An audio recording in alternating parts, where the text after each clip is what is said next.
Contractors have to realize that this business is a relationship business and it's all about influence.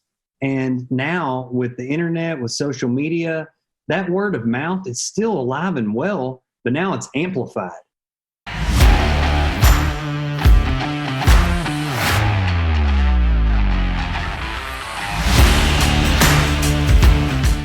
You're listening to Toolbox of the Trades, brought to you by ServiceTitan, a podcast for top service professionals where we interview leaders for their best tips and tricks of the trades.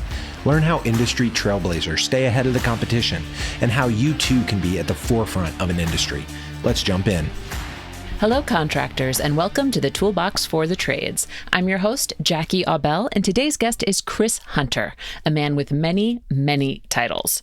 After selling Hunter Supertechs that he and his wife Nikki built from the ground up to Turnpoint Services, Chris has dedicated his time to helping other contractors grow their business. We discussed how Chris went from a part-time technician to a full-blown business owner, how contractors can create uncommon wealth, and the concept of extra mile service and why it matters to the success of your business. Chris isn't just an incredibly effective leader and entrepreneur. He's also a fantastic person. In fact, since this interview, Chris has joined the ServiceTitan family as our Director of Customer Relations. We're so excited to have him on our team, and I hope you enjoyed listening to his words of wisdom as much as I did. Enjoy. Chris Hunter, welcome to the podcast. Thank you for having me on. I'm honored. Can you tell everyone listening at home a little bit about you? Yeah. So, Chris Hunter. So first of all, I'm a follower of Christ. I'm a husband. I'm a father. And now I have multiple job titles. I actually was the founder of Hunter Supertechs, which was acquired by Turnpoint Services.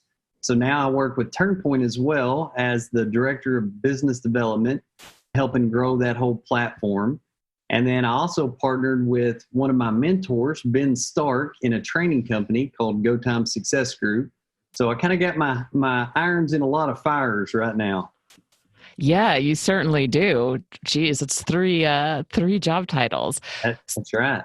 So I know you've experienced an incredible amount of success, and we're going to talk a little bit about that. But before we do, I want to get down to the very beginning. Tell me how you got into the trades.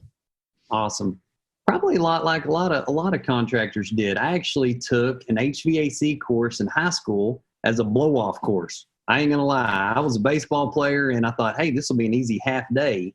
So I took this course, and I actually really liked it, but I never planned on using it. I really didn't. It was just a way to get out of school for a half a day.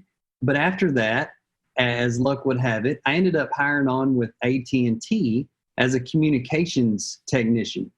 And then right after that, 9/11 happened, and they were going to lay off 10,000 people. And I was one of the new hires and was going to be laid off.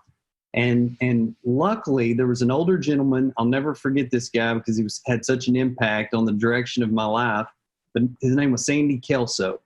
And Sandy volunteered to retire. He was the air conditioning technician there. And since he retired, they come to me and they're like, hey, we got an opening for an air conditioning guy. If you can pass the test, you can stay on. So thank God that I retained a little bit of that knowledge that I took in high school and was able to pass that test and just really jump into the trades working for AT&T.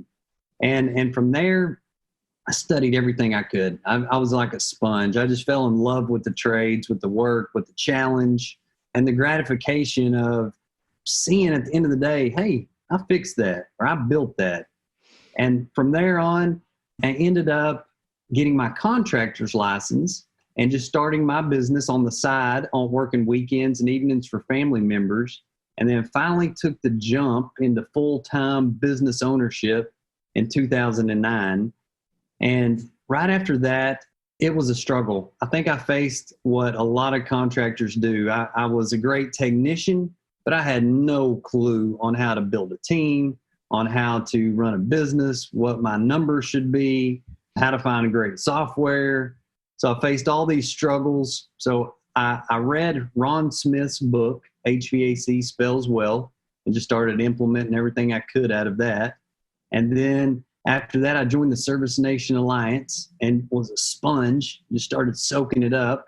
And before I knew it, things took off. We grew the Hunter Super Techs, kept growing to 5 locations in Southern Oklahoma and North Texas, and created an awesome team of almost, well, at the high point, around 90 people.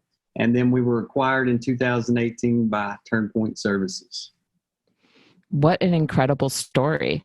Talk Yeah. to me a little bit about that jump you made from being AT&T, an HVAC contractor for AT&T, which, by the way, I didn't know that was even possible, to saying, okay, I'm ready to do it on my own. I'm ready to do my own, to just do my own business and transition from not just working on weekends and nights for friends and family. Yeah, that was a big deal. And it took a lot of faith from my wife and things like that as well. And I actually had a boss that at AT&T that said, Chris, he said, I see the way things are going. They're starting to contract out a lot of this work. He said, I really feel like you should get your contractor license just as a golden parachute. So I did. And then, but what happened was, served well, right? I love people. I love fixing things. And all of a sudden it started to get a little overwhelming because so many calls were coming in, and I was trying to work my day job as well, and then doing this on the weekends. And I remember the point came where I was at a breaking point. I was like, something's got to give. I got to do one, I got to do the other.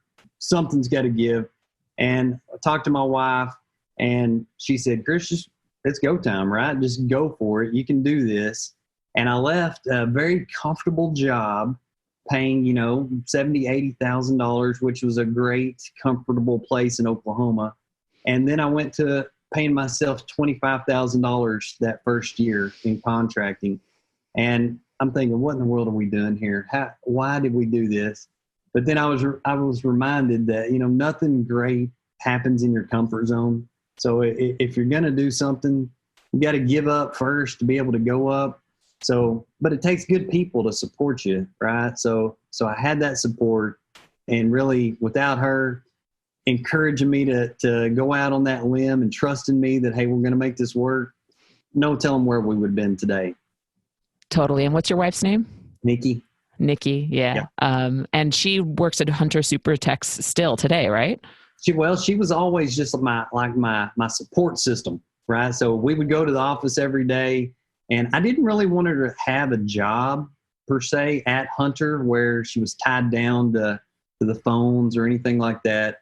But I wanted her to be the chief fun officer. So she kept the pulse. She gave the pats on the back. She encouraged me. So everything we did, we're a team, So if you see me, you see her. I guarantee you that. So that's incredible. What a wonderful support system that you had. You're very fortunate to have that. I love hearing about that. Did you have an idea of what you wanted your life to look like at this point?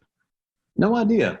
Yeah, I hate to say that, but had no idea really and truly. So the way that it all unfolded was, man, I'm beyond blessed, and that's why I'm so passionate about these trades. Because I see that somebody can learn a skill and then take that skill and learn from great people in this industry that have proven how to do it. And you can not only change your life, but your family's life, and then impact so many lives of the people on your team. And then before you know it, you can change your community and then a whole industry. And it all started just from learning a skill, a trade. So, I'm blown away by what the trades can do. That's why I'm so passionate about promoting them as well.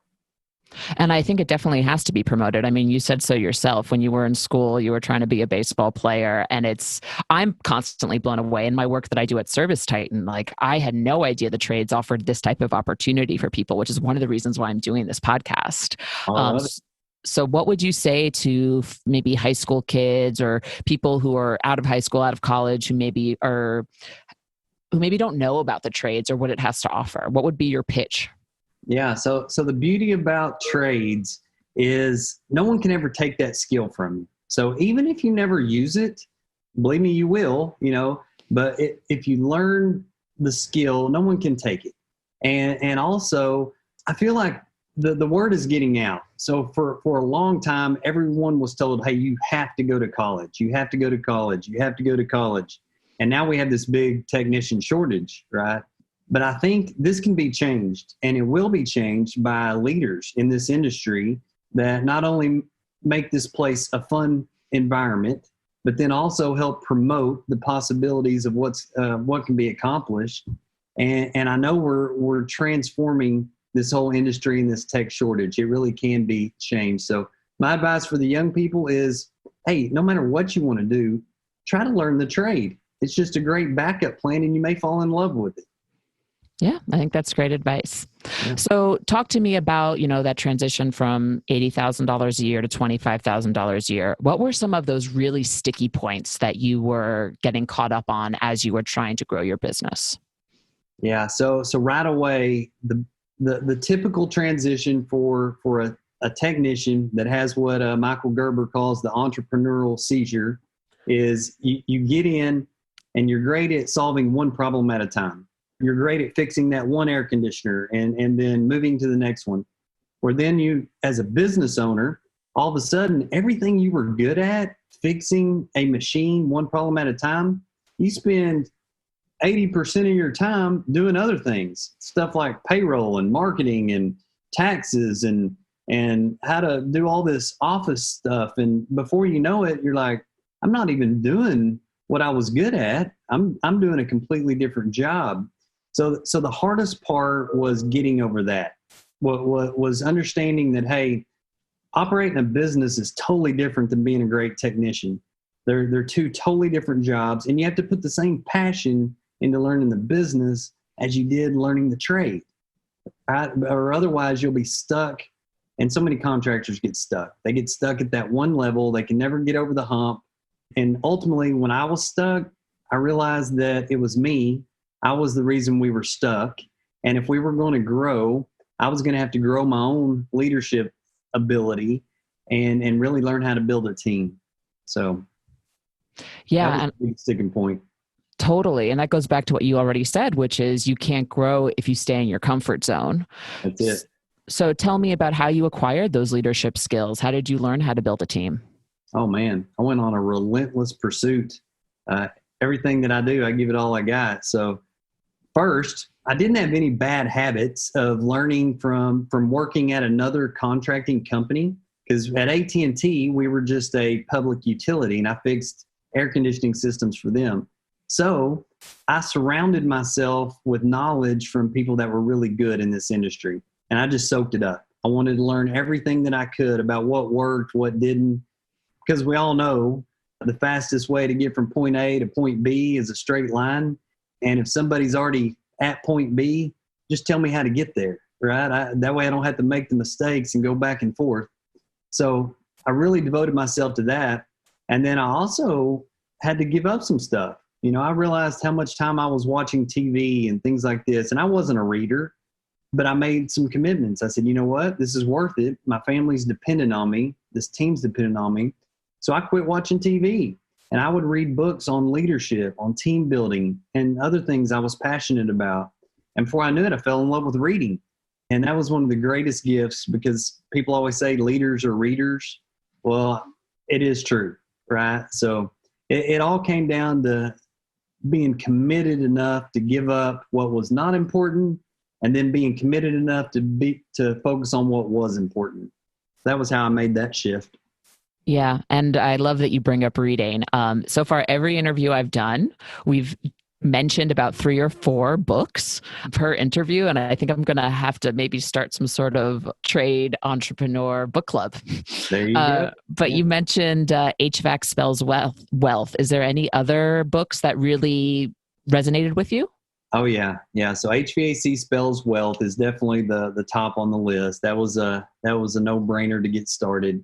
Matt Michelle, personal mentor of mine, he has a book called The Power of Positive Pricing. That was really great.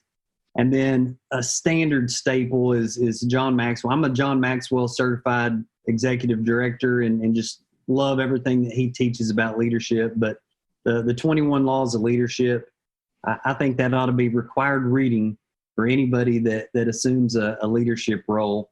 And there's soon to be one more book. Me and my mentor, Ben Stark, are publishing a book called It's Go Time.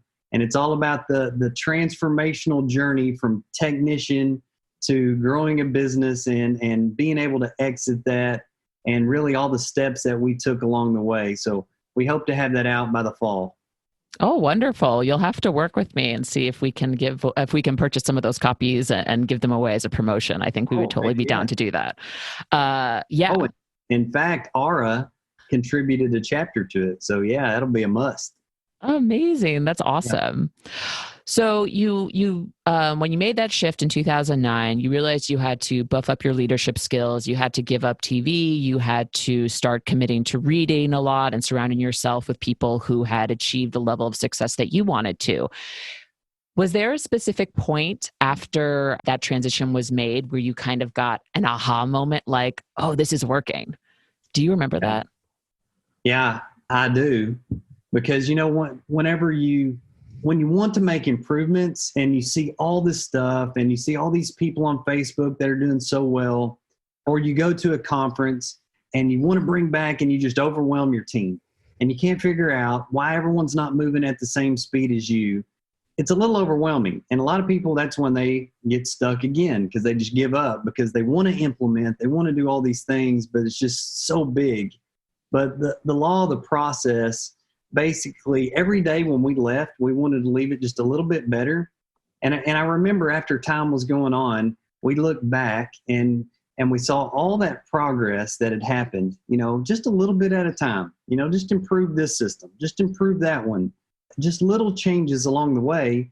But then we looked up and, oh my gosh, our team had grown, we had started multiple branches. But the biggest aha was whenever I was able to actually step away from the business for an extended period of time, and the thing ran like clockwork. In fact, it grew, and it was really like, this is it. I mean, this is very satisfying to see the leadership that was developed, be able to take it and run with it, and really even do it better than what you were doing it. That was a big aha moment for me. That this is satisfying. I love that. I think that's great. And I think a lot of people can resonate with that. And I think there's probably a lot of people who are listening who want to get to that aha moment. That's it. Yeah. I want to get to acquisition, but before we do, can you tell me a little bit about how you got out of the truck? Yes. Such a key moment. Oh my gosh, such a key moment. So sometimes we need a little nudge to get out of the truck, right? Because if you're a technician, you truly kind of like that. I mean, that's what you did, So my first instinct was to always get in the truck. And I believe people still need to get in the truck every once in a while, no matter what level you are, just so you stay grounded and you understand what's happening on the front lines. But back to that lid, I knew that if I was in that truck solving that one problem at a time, then that was that much more time I wasn't focused on the vision, on the mission, on training, on coaching. And I actually had a back surgery. And whenever I had the back surgery, I was going to be off for a few months. And I had a mentor that told me, he said, Chris, he said, when you leave and you're off and people are doing everything that you normally would do, when you go back, don't you take on one task that they're doing successfully. He said, now you're going to be free to implement the vision, to get creative and take the tools out of the truck. So I physically gave away my truck. And that's why I was so glad I actually won that ServiceTitan truck, because I gave away my truck. So that way I wouldn't even be tempted to go out and run calls. But it took that nudge. I had to, one, have an event that was going to force me to stop for just a bit. Two, it took a mentor sharing wise words that, hey, I wasn't best serving my team by doing that. And then three, I needed the guard in place by removing the truck and the tools so I wouldn't run and jump back in it. You just made me think of something. I can imagine that when you're a technician turned owner and you're scaling your business, you're trying to achieve this incredible thing. As you're struggling, it must be so tempting to just get back in that truck and do something that you're good at. It is, because there's a saying that if you want to go fast, you go alone. But if you want to go far, you bring your team. So it's that old adage where it takes longer to teach someone to do something than just go and do it yourself. But trusting them, providing them with the tools, the systems in place, and then the freedom and the support to know that, hey, if you mess up, it's okay. I got your back. We're going to learn from it and we're going to keep moving on. And really just believing in the people. And when you do that, they tend to live up to that expectation. And it really was freeing. It was freeing to me on my family side. It was freeing on for them, because then they were empowered to run and work like they wanted to do. So it was tough, but it was the most needed thing that business owners need to do. They need to get to where they can work on their business instead of just in their business. Yep. Totally agree. Okay. So you're out of the truck. You had that aha moment. Tell me about how the acquisition from Turnpoint Services, how did that unfold? Yeah. So as we started growing, I started looking around and I saw all these contractors that were really creating uncommon wealth. And then I saw another group of contractors that were just struggling, right? I mean, they made good livings, but there was really nothing, there was never that event that created uncommon wealth, right? So I made it a mission. I started studying from those that had done that. I flew around the country visiting with some of the best people that I could find that have done that. And they all told me, most of them told me they leveraged the power of private equity. And I never forget, I flew out and visited with Ken Goodrich. He invited me, took me to lunch one day, let me spend a day with him. And he agreed that, hey, the window is open right now. And he shared how he has done this many times over the years and how it not only created the uncommon wealth for him, but for a lot of people on his team as well. And then I actually at Pantheon, I heard Ellen Rohr talking about the window. The window is open for this. So I knew that, hey, now is the time. If I'm going to do it, I need to make a run. And I knew that that $10 million mark was really the point where people started getting interested in you. So that's what I set out to do. I pushed hard for it. And as we started nearing that, learned how to create the compelling story, get everything in order on the financial side. And then choosing Turnpoint was really key for me because I love this company and I love the people that was there. I didn't want to just hand my baby off to anybody. I wanted a strategic partner that had the same values as me and that could really help my team take it to the next level. And they did. Oh my gosh, they were beyond gracious. They flew in. Their complete board members did. Their value system was exactly the same. They didn't want to change my brand. They loved the Hunter SuperTech brand. And then also several key members of my team was able to have equity moving forward. So it was like the perfect fit. And back to that uncommon wealth, really, you have to have some sort of liquidity event in your business in order to take the chips off the table. And what I found is it frees you. Oh my goodness. So now when you have that security, man, you're free to take maybe some more chances or to think and dream bigger, because prior to that, you're just worried about not running out of money, right? You don't want to go broke. And so it was a great move. I would do it again in a heartbeat, and absolutely happy with the way that it turned out. I love that. And I'm very happy for you that you have that type of financial freedom, because I know that's probably contributed to the work that you're doing now with a Go Time Success Group that I can't wait to get into.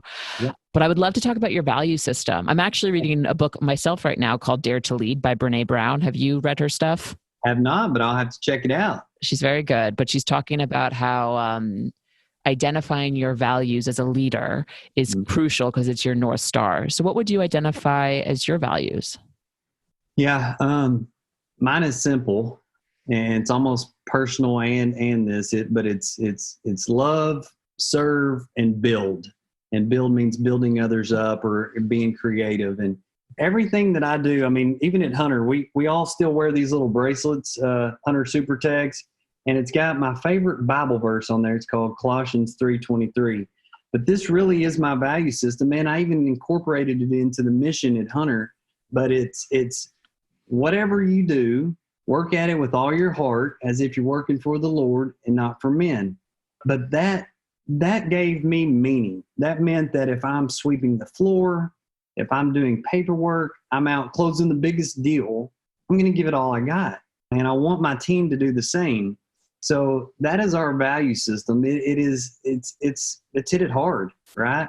So our mission at Hunter, it was keep customers comfortable, save them money, do it better than anyone else, and honor God with the way we do it. So I incorporated my value system personally into the business's value system. And it was amazing watching the team and other people gravitate towards that. And it really was the North Star. We never had a question about, do we do this or we do that? We always did the right thing. And we always hit it with 100%. And that's why I still do anything that I do. It's kind of a gift and a curse, right? But whatever I do, I give it all I got. Gotcha. I think that's a great way to live your life for sure. Yeah. So after Turnpoint acquired Hunter Supertex, you've obviously still maintained, you and Nikki have both still maintained roles at Hunter Supertex, but this has cleared up your schedule a little bit to pursue with Go Time Success Group. So talk to me a little bit about how you made that transition. Yeah. So as I evolved in the Service Nation organization, Service Roundtable, Service Nation, and I went through the Maxwell leadership stuff, they started asking me to teach some classes for them, stuff like annual planning and marketing and how to get out of the truck, and I was a sponge prior to that. I soaked up so much from all those members there that it was an honor just to give back. So I was really happy to do that. So I had a company called Go Time Success Group, really just as a third party or another way to do that. But then my mentor was Ben Stark, and Ben had this training company in Dallas. And he said, man, you know what? We ought to just combine these two entities. He said, I love your passion. We got the school. Let's see if we can take this thing to the next level. And Ben recently sold his company for I believe the third time to Turnpoint Services as well. So really and truly with Go Time, we not only have people that have been there and done that, but we are just super passionate about building technicians for tomorrow. So we've got the tech school down there where you can send techs to, and we've got a phenomenal instructor. We've got an online university that's got management and technician training, even virtual reality where they can really get the young generation engaged by doing that. My 11-year-old son can fix a furnace now just because he's learned on virtual reality. And then also we have a group of coaches and consultants there that we're all either in the trades as business owners or worked inside of a company. So it's all people that have really felt the pain of business ownership and leadership and know how to navigate through those things. Gotcha. So what's your day-to-day like right now?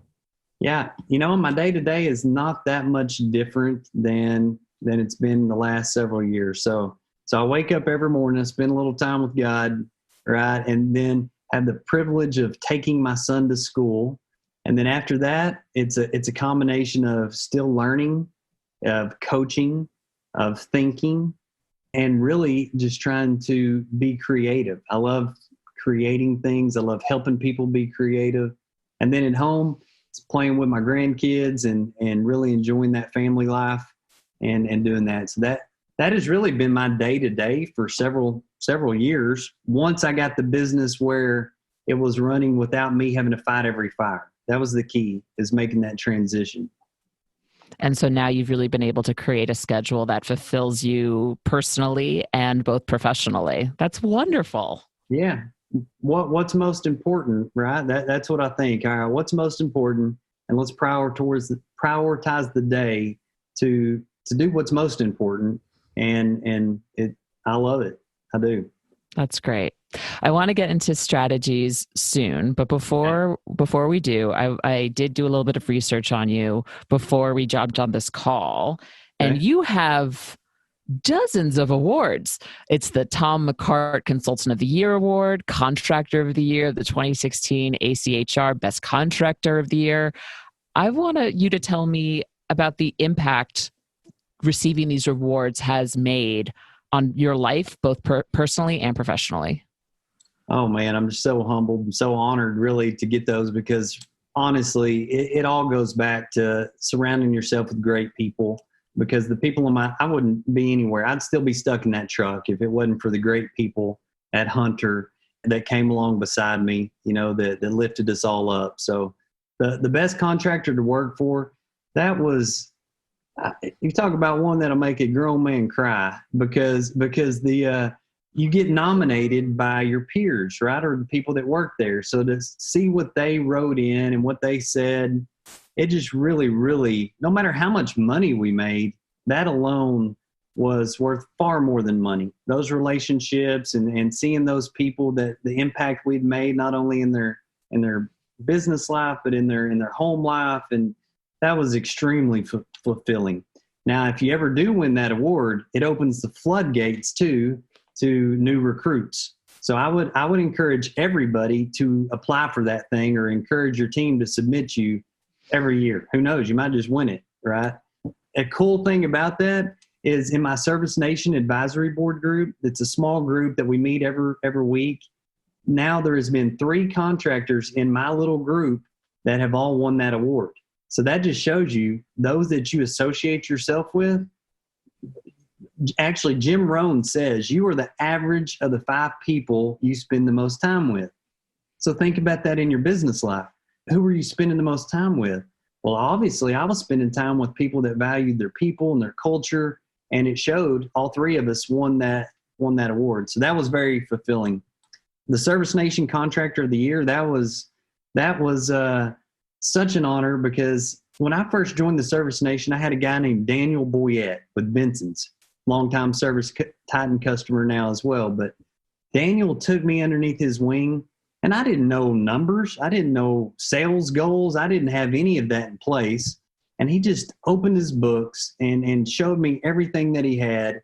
And really, he had such an impact on me. And a lot of people in the Service Nation did. So to fast forward and win that award, oh man, it was just like the ultimate compliment to their leadership, right? Because they taught me, and then here I just implemented. That's all I did, and it won us that award. And the Tom McCart Consultant of the Year, honestly, felt like they made a mistake. I was like, wait a minute, did they just say my name? Did that really just happen? But that one is very fulfilling, because I really do care about these trades, and I care about the people that I have the pleasure of getting to work with. And it's not about knowing everything. Coaching is not about knowing how to do it all. But what it is about, it's about bringing the best out of the people that you work with. And I feel like maybe God's gifted me with that, because I give it all I got too. So if I'm working with the client, they get my full attention, and I put myself in there just like I'm in their company. And I really just do whatever I can to bring out the best in them and just lift them up. So those 3 were big ones. I'm so thankful. I almost pinch myself, whenever I see that. And I hate to even share it sometimes, because I feel like it's a little braggadocious, but it's really just a compliment to this industry and the people that I learned from.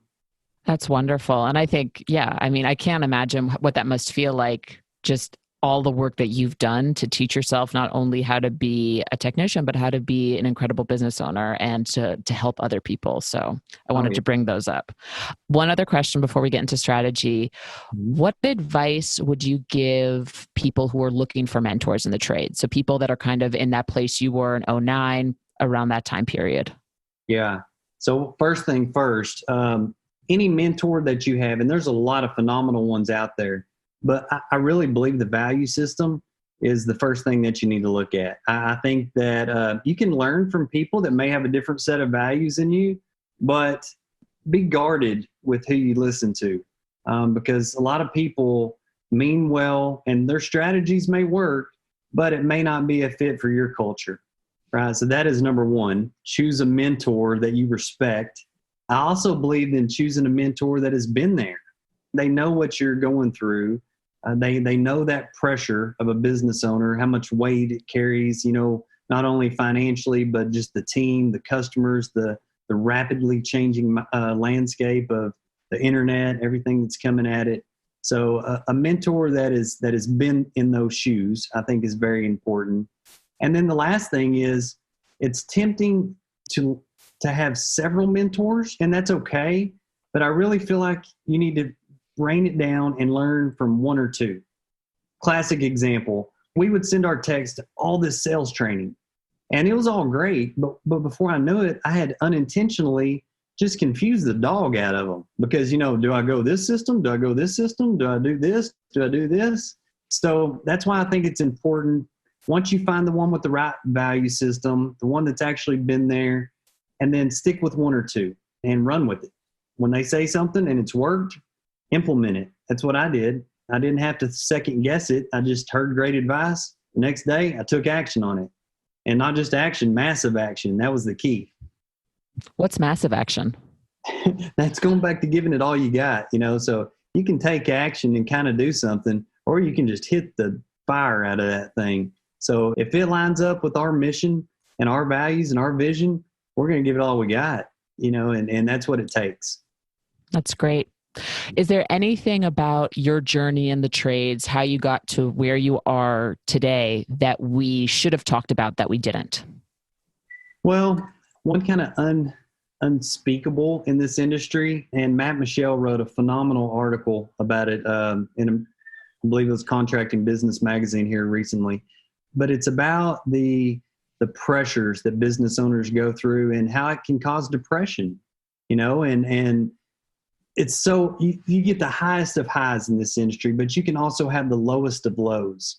And without strategic people surrounding you with great mindsets and building you up and helping push through those tough times, I see why there's such a high failure rate, right? So I think that contractors need to get over the fact that thinking they need to seem like they're awesome all the time, because we all know we're not. We all have struggles. We all have low points. You can go to the best contracting shop in the country, and I guarantee you they have lots of issues. So I think contractors need not to be afraid of talking about that and seeking out others that have been there and navigated through it, and realize it is just a season. You can get through this season. Don't quit. Don't get down, and just keep going. I think that's a very important lesson for anyone trying to accomplish anything. It's hard, and don't do it alone. No, bingo. That's it. All right. Well, Chris, that's a phenomenal story. I'm so glad that you shared it with me. Thank you. So let's move on to kind of strategies, tips, tactics, and other skills that you've noticed really worked for you at Hunter SuperTechs. Some of the common things that you teach your trainees, your clients at Go Time Success Group. All right. Gotcha. So where to start here? So number one, it starts with you, the leader. Everything rises and falls on leadership, right? So number one is you definitely have to invest in yourself, and that can be expensive. It can, and it can be very time consuming, but you cannot give what you don't have. So the number one piece of advice I have is to start on yourself, and definitely that's what you need to do first. And that's what I did. Like I said, with all the sacrifices, with, quit watching TV and realize things like we were talking about in a season, there's times where you may have to work a little harder and a little longer, but just don't get stuck there. Don't get stuck being in that workaholic thing where you look up, next thing you know, you lost your family. So maintain that wheel of balance. And if you do go into a season where you have to give extra effort, make it only a season. Don't stay there. Get out of it and get back to that well-rounded wheel. So that's number one.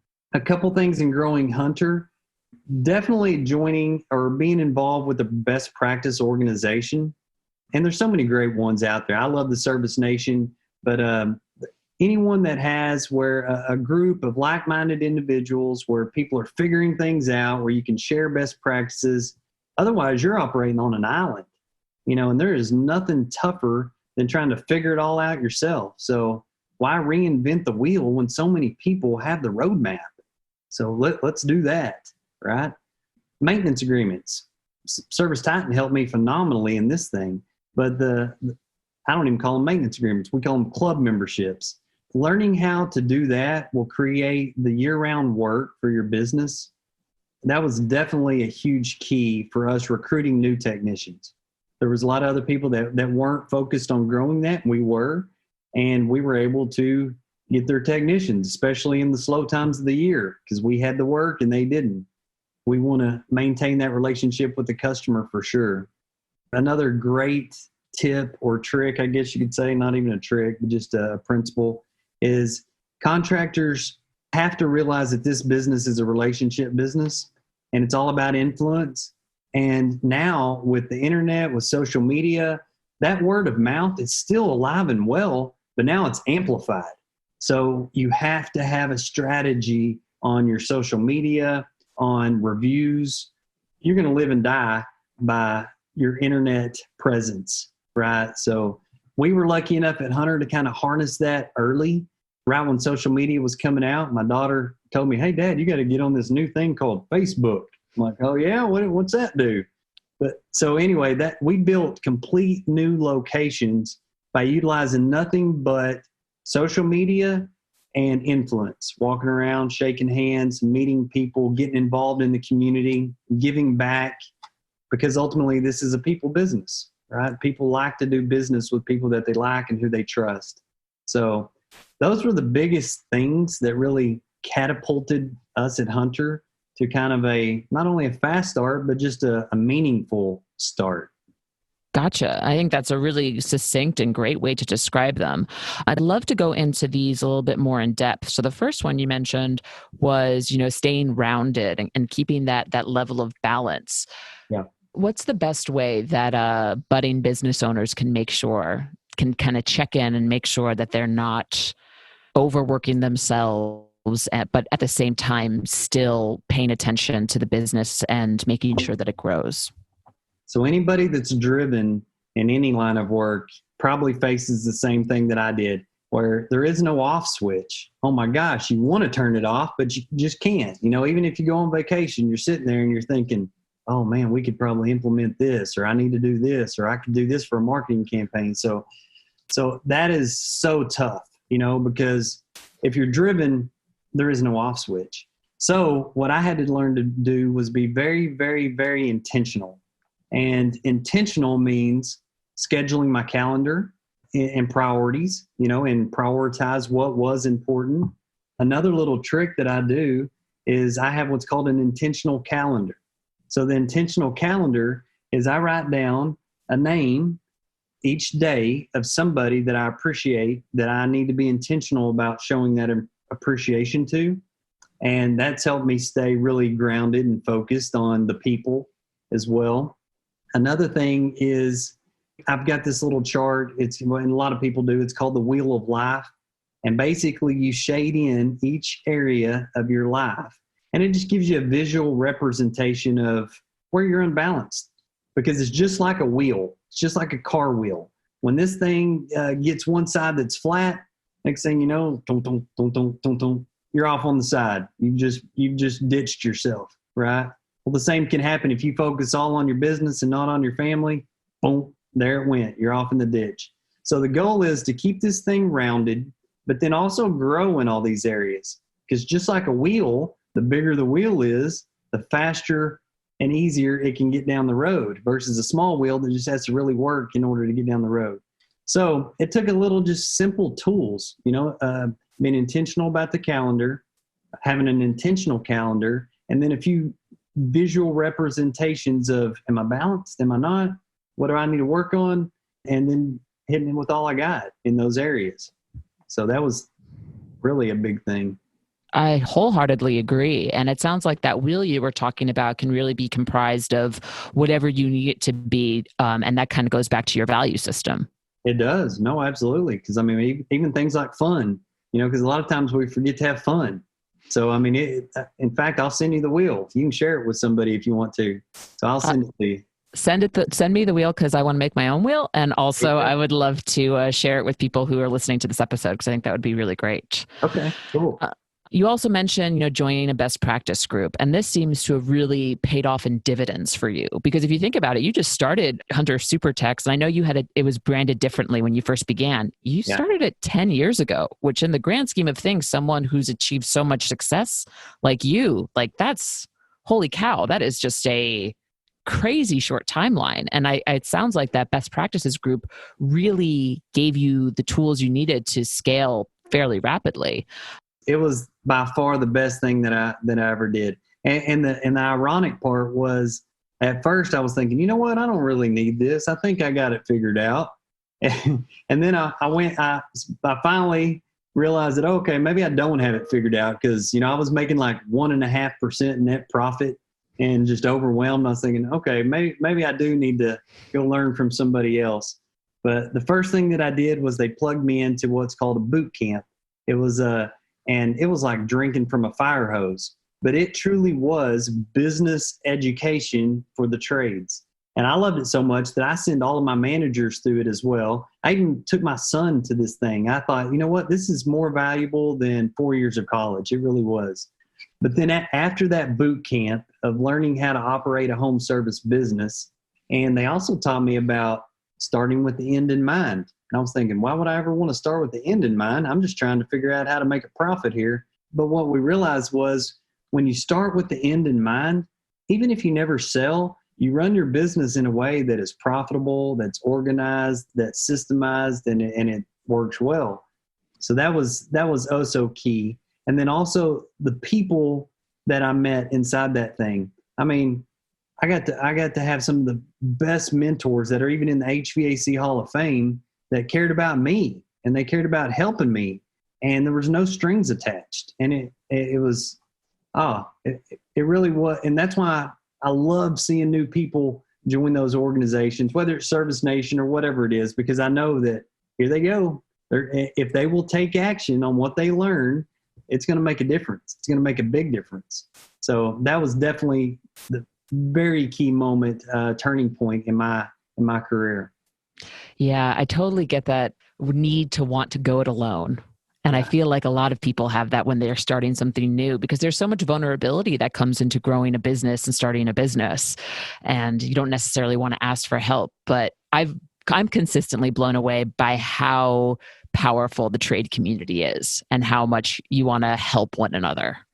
I know, right? No other business. I mean, and even back whenever I started, it really was unheard of to visit with the competitor about best practices. But now it's like we are one big group that are committed to raising the bar for all of us. And that's exactly what it is. I even had competitors that have came back to me and said, Chris, you know what? When you started doing things differently, like flat rate pricing and no overtime on the weekends and all private label systems, we all thought you were crazy. But what it's done is it's helped us become more profitable because you raised the bar and we quickly tried to follow as well, and it helped them. And that's the truth. You know, a rising tide floats all boats, you know. 100%. And then going to club memberships, you did mention something that I've never thought of in terms of memberships before. But yeah, it allows you to get more techs because you're the one that has that business. You have consistent business going through with you. So tell me about how you guys really got started with your club memberships. So the HVAC world, depending on what part of the country you're in, is very seasonal. So, I mean, you go through the summer and you don't have enough techs. Then you go through the winter and you don't really need near as many. So you have to have something that will level it out. And that's what these club memberships can do. Not only are they a win for the customer, but they're also a win for the technician and for the company. They maintain the relationship, but most importantly, they provide steady work, and it's work done at a discount for the homeowner. So it is a true win for them, and it's a great recruiting tool. So you can even structure these service agreements. I hate to say the word golden handcuffs, but let's think about if you have a technician and you say, hey, every service agreement that or club membership that you sell, we're going to give you the first right to go service that in the slow time, and then even pay a residual spiff as the years grow on. Well, crud, after 3 or 4 years, they may have $1,500 a month coming in just from residuals off of past sales. Why would they want to leave that? You know, so you can be really strategic with your club memberships to accomplish not only getting new, but also retaining the existing technicians. That's really interesting. Can you talk a little bit more about how that residual spiff program works? I've never heard that before. Yeah, so a lot of contractors are doing this where they're paying like a couple bucks. I'm just saying it in number, for example, a couple bucks a month for every monthly membership. So if you charge $20 a month, well, $2 per month goes to the original technician that sold it.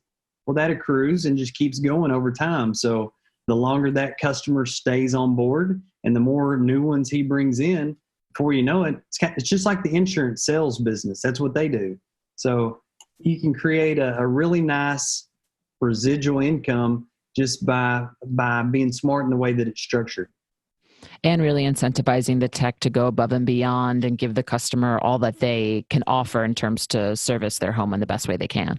Yeah. And if the same technician goes out to that customer that they're the one that enrolled them to do the maintenance in the off season, they start to create a bond, right? So then when the time comes and they need that big ticket replacement and the same guy has been or female has been going back and they've got that relationship, when they make the recommendation, this is no longer a bidding situation. They're trusting their friend.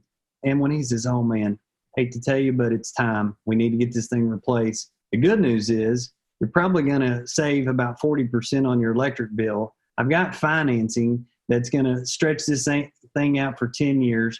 Plus, you're going to have an all-new warranty, some with even a lifetime unit replacement. It's a done deal, right? So you can really, really leverage those club memberships to win for the tech, for the homeowner, and the company. Gotcha. That's great. Thank you for explaining. Yeah. The next thing you mentioned was that this is a relationship business, and Hunter Super Techs has over 3,500 reviews. So talk to me a little bit about how your culture fosters that relationship between the customer and your business. Well, we know the customer is the boss, right? They pay all of our paychecks, and that's why we're doing it. And then it also went back to our mission, keeping customers comfortable, saving money, doing it better than anyone else, and honoring God with the way that we did it. So between all of that, if we will just put the customer first every time and always do what's right, we'll never be wrong. That's what I always tell the guys. It does create that relationship. And then also one thing at Hunter that we did, it was actually my favorite part of the month, favorite time of the month, but we had what was called the Extra Mile Award or nominee. So in our company meeting, other technicians would nominate the other technicians that really went above and beyond and gave that extra mile service. And it was amazing. So when you reward extra mile service and you recognize it and peers recognize it, before you know it, everybody wants in on that action.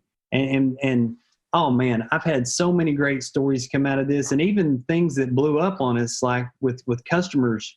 For example, I guarantee you, if there is ever a vehicle on the side of the road, there's a good chance you see a Hunter Super Tech van that pulls over and helps that customer. And one of my favorite stories was one time we had a customer that called into our dispatcher, said, oh, I can't make our appointment. I got a flat tire and I can't make it back home. The dispatcher, being smart, calls the tech, tells them. Next thing you know, the tech goes over, changes her tire, and then meets her back at the house for the tune-up. And oh my gosh, she raved. No telling how much business we ended up getting out of that. That wasn't the purpose, but it started with us having a culture that rewarded and recognized extra mile service, because those relationships, they're the lifeblood of why we're even in business. Yeah. And just like you said, it's so hard to tie back like, well, the tech changed the tire and that gave us 10,000 in referrals or something like that. And it's so easy to kind of get trapped in that mindset when you're a business. But if you have those values from the beginning that are ones that give back to the customer, it can really change the way your brand is seen in the community and really pay off in dividends as you grow and scale. Oh yeah. And that's leaders. That's really one of their most important job, is to define the mission of the company, the values, the core values that we operate by, and then continually bring them to life.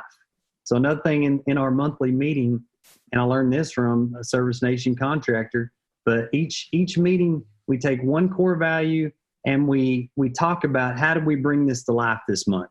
Whether it was professionalism, whether it was family, whether it was giving back, efficiency, whatever the core value was, we talk about how we made that work with our customers or our team in the month. So I think that's great, because it's so easy to just put values on the wall that you walk past, and after a minute and after a couple times walking by, you forget what they even say. But I think it's really smart to constantly be bringing back, like, how did we implement these values this month? I think that's a really great tip. Oh yeah, no, for sure. And model them. They're looking at you, the leader, to see if it's just lip service or if you're truly, these are important. And sometimes that's tough, like if you have a value of family and somebody needs off in 2 weeks for their ball game, their kid's ball game or whatever. Well, if you value family before work, you need to be committed to rearrange and to make that happen. You can't just abandon your values when it's convenient. There you go. I don't want to say mistakes. Because again, back to that book I was telling you about, we shouldn't label things as mistakes, but instead as learnings. What are some common learnings that you see contractors make or learn rather while they're growing their business? So like, what are some common things that people have to learn as they grow? Yeah, I got a couple really important ones, but the first thing is pricing and numbers, because most of the time this does not come naturally for somebody that wasn't in the business world. So being committed to understanding the numbers is so important. So I once heard a saying that said, contractors go out of business most of the time in the year they were the busiest. And I thought, well, how in the world is that? And then I got thinking about it. Well, if your pricing is wrong and you just do more work, you just compounded the problem. If your collection system is wrong and you do more work, you just compounded the problem till you ran out of cash, right? So one challenge or one learning that contractors need to be committed to is understanding their numbers and their financials. And this, like I said, didn't come natural for me, but now I love it. They tell a story. And I look at a P&L and the cash flow statement and all this stuff, it tells a story of where we are and what I need to do to fix it. So that's it. The second learning, and I really feel like this is the biggest one. This is the one why so many people get stuck at 1 million or 2 million or 5 million or 20 million. And it really does all come back to they are the bottleneck. They want to do it. They want to do it their way. And they're afraid to delegate and release that responsibility and let their team run. And you know what it's like, or I don't know if you know what it's like, but if you've ever worked for somebody that is a micromanager that doesn't allow you the freedom to do your job well, they just give up after a while, right? They just become just show up and go through the motions. But if you truly empower people and give them the training and the coaching and the tools to succeed, and then get out of the way. And that's the lesson. Get out of the way, let them run, and the freedom to do it, you'll be surprised where it'll take you. Yeah. Not micromanaging is a big step, and it's very hard, especially if your name is on the building. That's it. Yeah. These have been incredible tips and strategies that you've given, Chris. So thank you so much. What do you think is one thing every contractor listening right now could do to improve their business? Oh, wow. First of all, they need to be thinking about their bench. And what I mean by this is tomorrow's technician. So if you think about a baseball team, well, they all have a minor league system, right? They got people on the bench that are ready to be called up to the big leagues. So you may not need extra technicians right now, but if you are committed to growing, you need to have tomorrow's technicians being trained and mentored today and ready to take and run when the opportunity comes. And it also helps these smaller contractors, or really any contractor. If you've got 4 or 5 techs and your best one leaves right in the middle of the summer, oh my gosh, you just took out 25% of your business, right? That can't get done. But if you have a bench and you've been working at mentoring that next level of techs, you won't have to worry about that. It's amazing too what happens when a tech gets the call up. And now you're in the game. They got new energy. They're ready to run. They're the first to volunteer. It really lifts the whole team up with that energy. So that's number one. Definitely start on your bench, build the bench. And that's a lot about what we do at GoTime. We are all about taking people that just have a great attitude and then teaching them not only technical skills, but communication skills. And this is really out of the box, but we teach life skills. Because I've seen all too many times where when somebody is struggling at home, it comes with them to work. If they're fighting a divorce or finances or kid issues, whatever it is, their performance suffers and the business suffers. So everyone always like, why are you so passionate about that? Because I know if I can help them win at home, it helps us win at life. Plus, it's just the right thing to do. In fact, one really quick story at this and this is proof that this works. At Hunter, we started a life skills. It was a biblical base, but it was life skills lunch. And I offered free pizza, and I just opened it up whoever wanted to come. Well, next thing you know, everybody came. I was like, okay, this is really cool. They're kind of hungry. But then something surprising happened. I started getting messages from other contractors going, hey, we heard what you're doing over there at Hunter. Can we come? And I'm like, okay. So on Wednesdays, we would have this lunch. Before I know it, I had 100 men coming just to learn how to win at life. And you talk about the applications came in, people wanted to be a part of that, but more so, it was just the right thing to do with the influence that really God had given me inside this trade and inside this community. So build your bench. That's the key. And work on those life skills. That's it. Yeah. Develop the whole person, not just the sales or the technical, but the whole rounded technician. I've heard this before, really like working with your technicians, help them figure out, what do you want out of life? What are your personal goals? How can we help you get there? Because also that has to be a giant culture play with them wanting to stay and being loyal with you too. Oh, by far. So on social media, whenever we would do a recruiting campaign, I would simply ask a question. Hey, what's most important to you? And I would list off several different things. And you would be surprised that working for purpose was by far the number one thing, rather than working for even money or time off or all these things. I was blown away. So it just shows you how hungry people are really to do something that matters and not just go through the grind and live a life of mundane. Gotcha. Is there, and we've been talking for about an hour now, is there anything that we should have talked about that we didn't, about like tips and strategies and stuff like that? Well, I mean, I hate to give a shameless plug to ServiceTitan, but honestly, this is a huge thing. I went through several softwares before, and this really encompasses a lot more than ServiceTitan, but it really is about leveraging technology to serve better. So specifically with ServiceTitan, and of course everybody knows this, but the bar is raised, right? So homeowners, they're just impressed when a contractor just shows up on time. So whenever they get that notification that shows who's coming, a little bit about their family, and then maybe even a link below about how to get pre-approved for financing today, or some of the club membership that we have, man, those are game changers, right? So partnering, and I consider it a partnership. Me and ServiceTitan, we are partners, right? Because without ServiceTitan and some of the other key technology vendors that we use, where would we be? So I think contractors really need to embrace that and realize that the level of customer service, and now even what customers are starting to expect, is getting higher and higher. And you can leverage these tools to make it scalable, where it's not just more work for you, it can actually be easier. I have all the alerts set up on my phone. So no matter if I'm at the beach with my family, I can quickly look down and see all the jobs that were booked today, who did what sales were happening, if there's any issues that I needed to make sure that were handled correctly. It can be freeing if you leverage technology in the right way. And same thing with our training, like at GoTime. The younger techs today, they grow up playing video games. Let's face it, that's what they do. So having a technology that can teach them in the way that they're accustomed to learning, that's cool. Can you imagine going to a job fair with the virtual reality headset on, fixing a furnace and walking around and doing things? Like I said, it's a natural draw.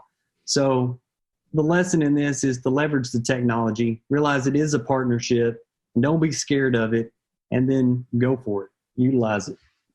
Nice. Is there anything, so this is your opportunity. Tell the folks listening a little bit about what you want them to hear about. Plug your plugs. Go nuts. I got you. Yeah. So really and truly, and I hate to be really, really all about that plug, but if you do want to partner with a company that is committed to growing the whole technician, that is definitely what we do at GoTime. So, and if you ever go to GoTimeSuccessGroup.com, you'll look on the Meet the Team page, and you'll see some of the industry's top business owners, award winners that are all passionate about giving back with the same value system as us. And we don't believe in, I'm not one of these used cars type salespeople. We believe in empowering technicians to be good technicians. And being a good technician means that you were there to do a great job for the homeowner.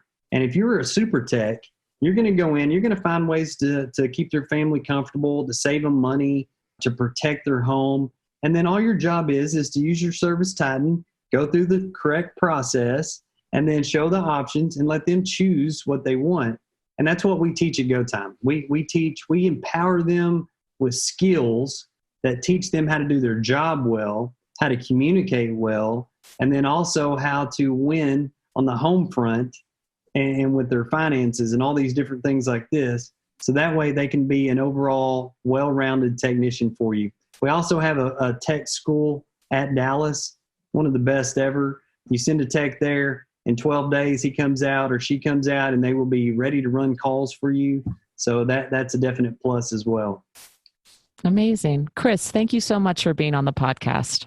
Thank you. I really appreciate it. I love ServiceTitan. I love all the people there. And quick little fact. So Ara was my salesperson, right, when he brought me on. But one thing that I didn't mention in this whole thing was this last year was really trying for me. So after selling the business, I actually got sick. And when I got sick, I went to the emergency room and they found 8 masses in my lungs.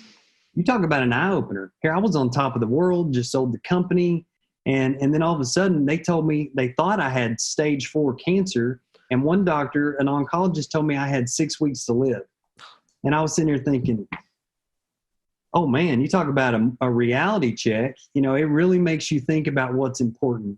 And I realized, work is important and doing things right was important to set my family up. But those relationships, they immediately is what hit me as what truly mattered the most. But speaking of the relationships, one of the first people to call me was Ara.